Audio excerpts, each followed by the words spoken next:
So andito tayo ngayon sa Lumira, New Valley by Alveo.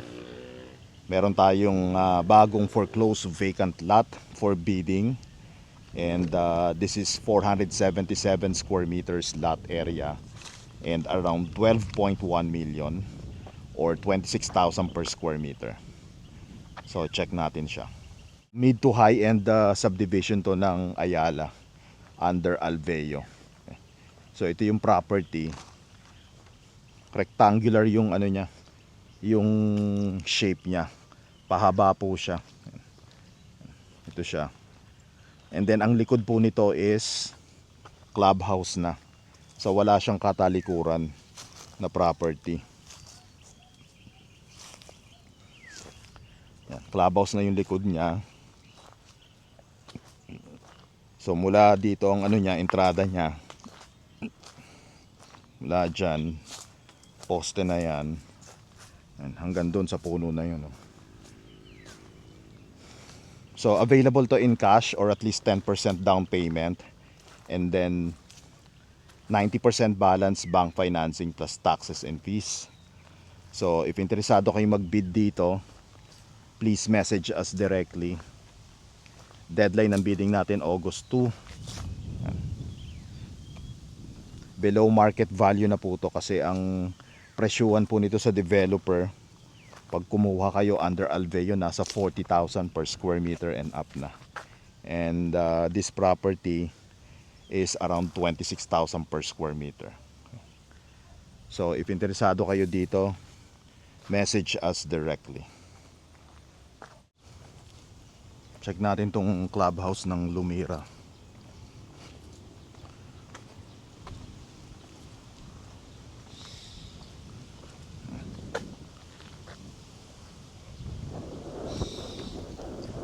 Sarap dito, mahangin.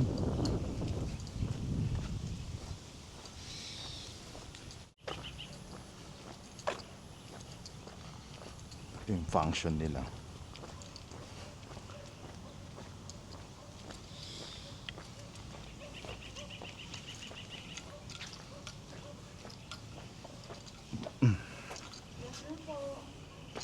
Afternoon. Magkano monthly dues dito per square meter? 10.60 po. 10.60. House and lot and lote lang yun or pareho na? Parehas lang. Parehas na. Marami na nakatira dito? 21 po ang resident. 21. Tapos pag nagpatayo ng bahay, anong restriction? Kahit ano basta modern? Apo, modern. Sige. Check ko lang yung amenities nyo. Thank you. May function dito. And then ayun ang swimming pool nila. Yung basketball court sa kabila. Ang ganda pala dito.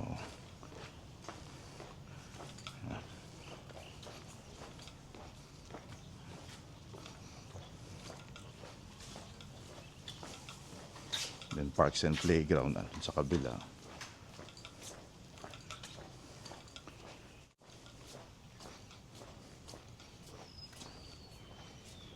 Diba?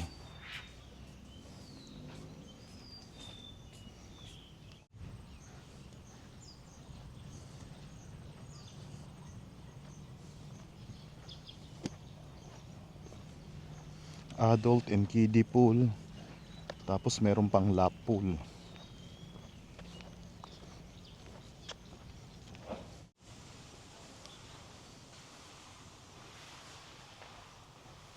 Laki ng gym nila. Good afternoon.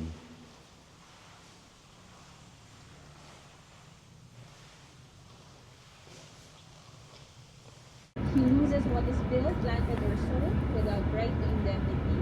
But, even if bad faith siya, he still have the right to receive reimbursement for necessary expenses for preservation. Ito usually, this is the tricky part. And ang napapansin ko yan when we talk about questions on builder in good faith and bad faith. Issue on necessary expenses could always come up. Kasi we have this connotation na basta bad faith, wala. Diba? We have the connotation bad faith, ano ibibigay sila. But the code is clear. Even if in bad faith, yan, necessary expenses are supposed to do. So do not forget that aspect. If bad faith naman si landowner at si BPS ay in good faith, the owner of the land who makes their own personally or through another plantings, constructions, or work with the materials shall be. So the landowner, because all of them are in good faith, he is liable subsidiarily for the value. Kailangan bayaran pa rin ni landowner. For builder, planter, and sower, dahil bad faith siya, he loses improvement. Okay, but may recover necessary expenses. Considering that builder, BPS, and owner of the materials are both in bad faith, as to them both, sa kanilang dalawa, BPS is still obliged to pay the value of the materials to owner. Dahil both of them are in bad faith, we will treat them as if good faith sila pareho. Okay, so kailangan pa rin yung magbayad kay owner of the materials. Ang difference lang dito, dahil both of them are in bad faith, walang subsidiary liability si LO in case hindi makabayad si BPS. Okay, because as to him, siya lang ang good faith. Siya lang ang mabait. Okay, yung silang dalawa, nag-connive sila kung paano lokohin siya or whatever. Okay? And then for owner of the materials, dahil sa concept ng imparity dito of them, both of them being in bad faith, pwede pa rin siyang mag-recover kay BPS. Pwede pa rin niyang singilin. Okay? And if it was BPS who acquired improvements, pwede niyang i-remove if without injury. Because again, both of them in bad faith, treat them as if they are both in good faith. Pero, in both of these instances, pareho sila ni BPS na liable for damages kay landowner. Okay? I hope nasusundan pa rin, no? But all of this are in the provision. Yung provision ng New Civil Code. Parang enable lang natin. The next scenario, si landowner lang ang bad faith. Si BPS at